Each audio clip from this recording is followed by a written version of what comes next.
वकालत दिएको थियो रात मेरो वकालत दिएको थियो रात मेरो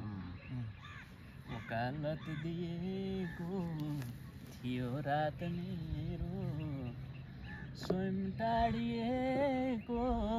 थियो रात मेरो वकालत दिएको थियो रात मेरो दुख्यो चस्स छाती घडी हेर्न थाले दुख्यो चस्स छाती घडी हेर्न थाले मिठो छ दुख्यो चस्स छाती घडी हेर्न थाले दुख्यो चस्स छाती घडी हेर्न थाले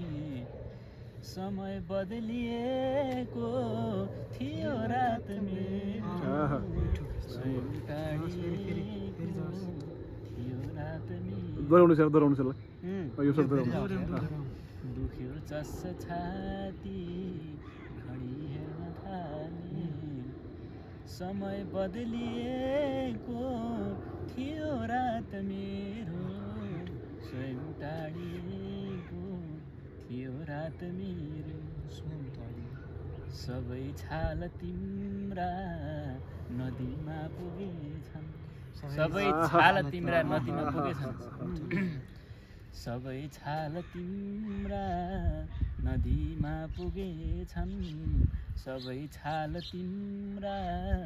नदीमा पुगेछन् खोलो फर्किएको थियो रात मेरो वकालत दिएको थियो रात मेरो रगतले पुरानै व्यथा लेख्छु भन्दा रगतले पुरानै व्यथा लेख्छु भन्दा रगतले पुरानै व्यथा लेख्छु भन्दा रगतले पुरानै व्यथा लेख्छु भन्दा कलम भाँचिएको थियो रात मेरो स्वयं टाढिएको थियो रात मेरो कुनै धार जस्तो बनेदेखि माया कुनै धार जस्तो बनेदेखि माया अन्तिम शेर कुनै धार जस्तो बनेदेखि माया कुनै धार जस्तो बनेदेखि माया गला काटिएको थियो रात मेरो टाढिएको थियो रात मेरो एउटा छालवाला फेरि जाउँ न छालवाला शेर कस्तो राम्रो तिम्रा के थियो जवाब सक्छ सबै छाल तिम्रा नदीमा पुगेछन् सबै छाल तिम्रा नदीमा पुगेछन् खोला फर्किएको थियो रात मेरो खोला फर्किएको थियो रात मेरो त्यो गजल चाहिँ ठ्याक्कै कुवेतमै लेखियो कुवेतमा हामीहरू कुवेतमै थियौँ हिमाल दाई भयो अर्को बद्रेजी हुनुहुन्छ बद्री नेपाली नेपाली गजल त धेरै माथि पुर्याइदिनु भयो यार तपाईँहरूले मसँग ट्याग भएर बद्री नेपाली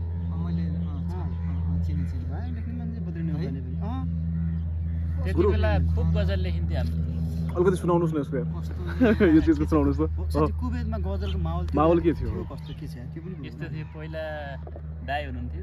अनिसाज कुवेत च्याप्टरको अध्यक्ष मनोज मनसुन दाई म जाँदै ठ्याक्कै फर्किनु भयो मनोज मनसुन पहिले मनोज दाई हुनुहुन्थ्यो धेरै बस्नु दाई मार्फत 66 तिर स्थापना भएको छ त्यहाँ अनि 73 74 स्याङ्जा साहित्य सङ्गमबाट हामी त मनोज दाईहरू सब गइयो दाइले संस्थामा अब सदस्य त्यति बेला अधिवेशन भयो हामी जाने बित्तिकै बद्रेजी चाहिँ गइसक्नु भएको थियो पहिले जानुभएको थियो पछि जानु तिमीभन्दा पछि गयो होइन उहाँ पहिला त्यहीपछि अब भेटघाट गर्ने गजलले छुट्टीको दिन यस्तै पार गर्ने समुद्रका छेउछाउ यसरी लेखिन्थ्यो लेख्दा लेख्दै यो कस्तो अवस्थामा लेखिकन त कम्पनीमा काम गर्दा गर्दै एकदम फ्याक्ट्रीमा काम गर्दा गर्दै ठ्याक्क थियो रातो मेरो पहिला रदिफ आयो त्यो रदिफ चाहिँ प्राय कस्तो राम्रो गजलमा कसरी मैले पनि आयो त? बुझेको गजलमा सुरुमा रदिफ युनिक जुर्यो भने त्यो गजलै अलि मजाको बन्छ जस्तो लाग्छ कि मलाई मैले सबै शेर लेख्दाखेरि म तँलाई मिलेन त्यति बेला यो बडो चाहिँ अप्ठ्यारो विषय हो क्या मुतकारिममा रदिफ पछाडिको चाहिँ गइसकेको छ नि 6 अक्षर दिए भन्दा गाह्रो केही पनि उला बन्ला जानी भन्दै त्यस्ता छन् अप्ठ्यारो चाहिँ हुन्छ कहाँबाट आए पनि छ त्यो गजल अप्ठ्यारो गजल बडा अप्ठ्यारो मुतकारिम सजिलो गजल बर हो तर 6 अक्षर गइसकेपछि अप्ठ्यारो हुन्छ बडा अप्ठ्यारो त्यही हुन्छ अगाडिको 6 अक्षरले चाहिँ पुरै भाव खोल्न सक्नु पर्यो सबै गजल यतिकै छ अगाडिको अनि 6 मैले के अक्षरले गरिदिएँ नि ओकालत दिएँ अनि स्वयं टाढी आफै टाढी त्यसो गर्दाखेरि त्यहाँ भित्री बुद्धि त छ तर ठ्याक्क मान्छेलाई त घुमाउरो पाराले दाइका गजलमा जस्तै दाइको गजल पुस्तक पाएँ मैले ठ्याक्कै 73 प्लस्टर सकेर ठ्याक्कै काट्नु मैले त्यति बेला नबुझ्ने यस्ता बिम्बहरू छन् यहाँ मैले पढ्न भन्छ यस्ता बिम्ब मलाई घुमाउँथ्यो कसो गर्दाखेरि एउटा भाव ल्याउँथ्यो यही हो कि जस्तो त हुन्छ नि ठ्याक्क अनि त्यसो हुन्थ्यो दाइसित आज भेट भयो ठिक छ दाइको अब सुनौँ एकचोटि दाइको पनि सुनाउँ यार दाइको सुनाउँ म सुनाउँछु त्यो गानाले मलाई छोइसक्यो हाम्रो पहिलो भेट हो पहिलो भेट हो तर माया पुरानो माया पुरानो छ उहाँ आदरणीय दाइ अब स्याङ्जा साहित्यिकै हामीहरू बालबच्चाहरू मलाई यो गाउन यो आउनेकै सुरु होइन दाइ हामी बालबच्चाहरू अब हजुरहरू अग्रज हुनु पर्यो होइन त्यो त दाइहरूको बाटो समाएर होइन बाटो समाएर अगाडि जान सक्नु बाटो समाउनु होइन र एउटा खुरुर दौडिरहन सक्नु यो त गजलको लागि त ठुलो बेनिफिट हो नि त होइन बेनिफिट दिने गरेर दौडन सकेको मान्छेहरू हो नि त होइन त्यो भयो कि कस्तो भयो भने एकदम सुलली तरिकाले गयो कसरी गयो गजल भने नि सर्लक्क शिरदेखि पाउसम्म हाम्रो के हुन्छ भने प्रायको गजल हामी त लोकगीतको खानी जो स्याङ्जा त होइन स्याङ्जा त भइहाल्यो बोलीको त्यस्तै आउँछ तर म स्याङ्जा जाने यस्तो मलाई कहिले नै आएन कहिले आएन यस्तो गाउने र नाच्नेमा म एकदमै ब्याक हो आवाज शर्माको जस्तै उता आवाज शर्माको पनि छ हाम्रो आवाज शर्माको गायन भन्दा अब यो त्यतापट्टिको गायन अझै मेलोडियस छ कि गजल गाउँछु भने लोकगीततिरै जाने लोकगीत